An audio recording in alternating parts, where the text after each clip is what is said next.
বলছেন?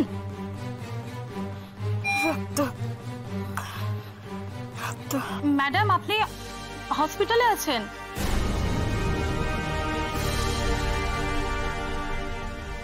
অনির্বাণ, আপনার হাজবেন্ড উনি বাইরে আছেন।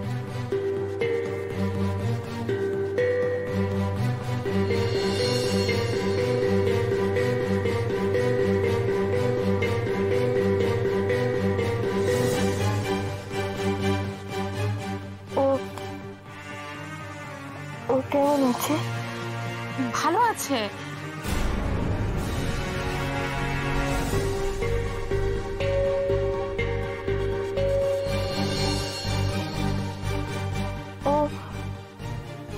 ও নড়ছে না কেন? সময় হলে ঠিক নড়বে।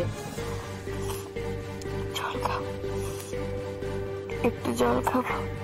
স্যালাইন চলছে তো, এখন জল দিতে পারবো না। ঠোঁটটা শুকনো লাগছে। আচ্ছা, আমি জল দিয়ে মুছিয়ে দিচ্ছি, দেখুন আপনার আরাম লাগবে।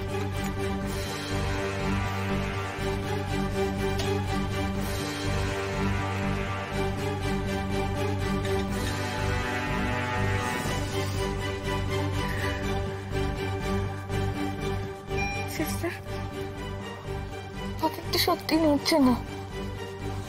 দেখুন, আমি ঘুম থেকে উঠলে টের পাই। ও জানান দেয় আমাকে।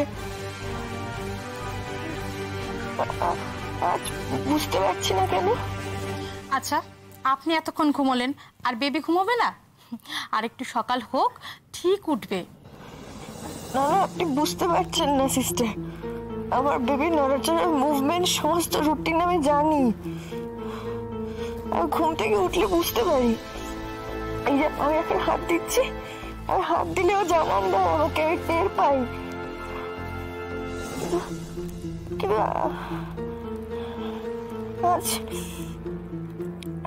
আজ কিছু ফিল করছি না কেন? আপনি প্লিজ একবার একটু দেখুন, একবার একটু দেখুন প্লিজ। দেখুন, একটু বাদে আপনাকে টেস্ট করতে নিয়ে যাওয়া হবে। আর বেবি নিজের রুটিন মেনেই যে সবসময় নড়াচড়া করে তা কিন্তু না, ও নিজের রুটিন নিজেই বদলায়। আপনি এত টেনশন করবেন না। আপনি বুঝতে পারছেন না, আমার কিরকম অস্থির অস্থির করছে, অস্থির লাগছে। আপনি একটু ডাক্তারকে ডেকে নিয়ে আসুন না।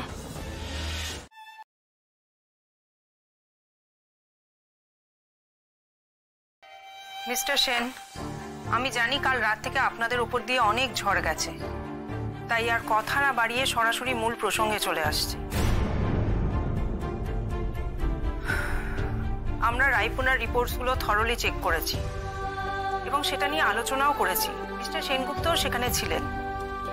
আমি আপনাকে খোলাখুলি একটা কথা বলতে চাই, আমাদের এবার একটা কঠিন সিদ্ধান্তে আসতে হবে এবং সেটা খুব দ্রুত আসতে হবে। মানে রাই ঠিক আছে তো? ও লড়ছে, রীতিমতো যুদ্ধ করছে আপনার ওয়াইফ। এবার এই যুদ্ধটা করতে আমাদের ওকে হেল্প করতে হবে। আসলে রায়পুনার ফিটাসের পজিশন খুব একটা ভালো নয়।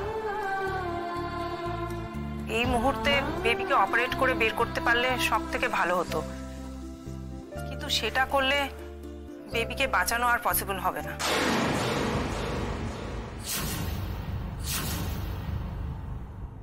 এবার আমরা সব থেকে সিরিয়াস পার্টে আসছি। এই অবস্থায় বাচ্চাকে বয়ে চলা মায়ের জন্য সাংঘাতিক ক্ষতির। রায়পুনার পক্ষে প্রেগন্যান্সি কন্টিনিউ করা সাংঘাতিক বিপজ্জনক।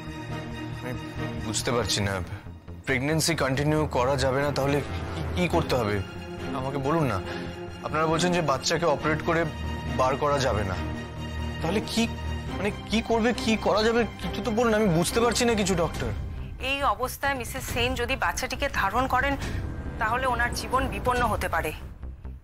এই রকম সিচুয়েশনে অনেক সময় মায়ের মৃত্যু পর্যন্ত হয়, আর আমাদের এই ক্ষেত্রে মায়ের জীবনই প্রায়োরিটি হয়। মিস্টার সেন, আমাদের অত্যন্ত একটা টাফ ডিসিশন নিতে হবে। আপনারা যদি রাজি থাকেন তাহলে প্রপার অথরিটির পারমিশন নিয়ে আমরা প্রেগন্যান্সি টার্মিনেশনের দিকে যাব। প্রেগন্যান্সি টার্মিনেশন মানে বাচ্চাকে নষ্ট করে ফেলতে হবে। ভাগ্যবশত সেটাই।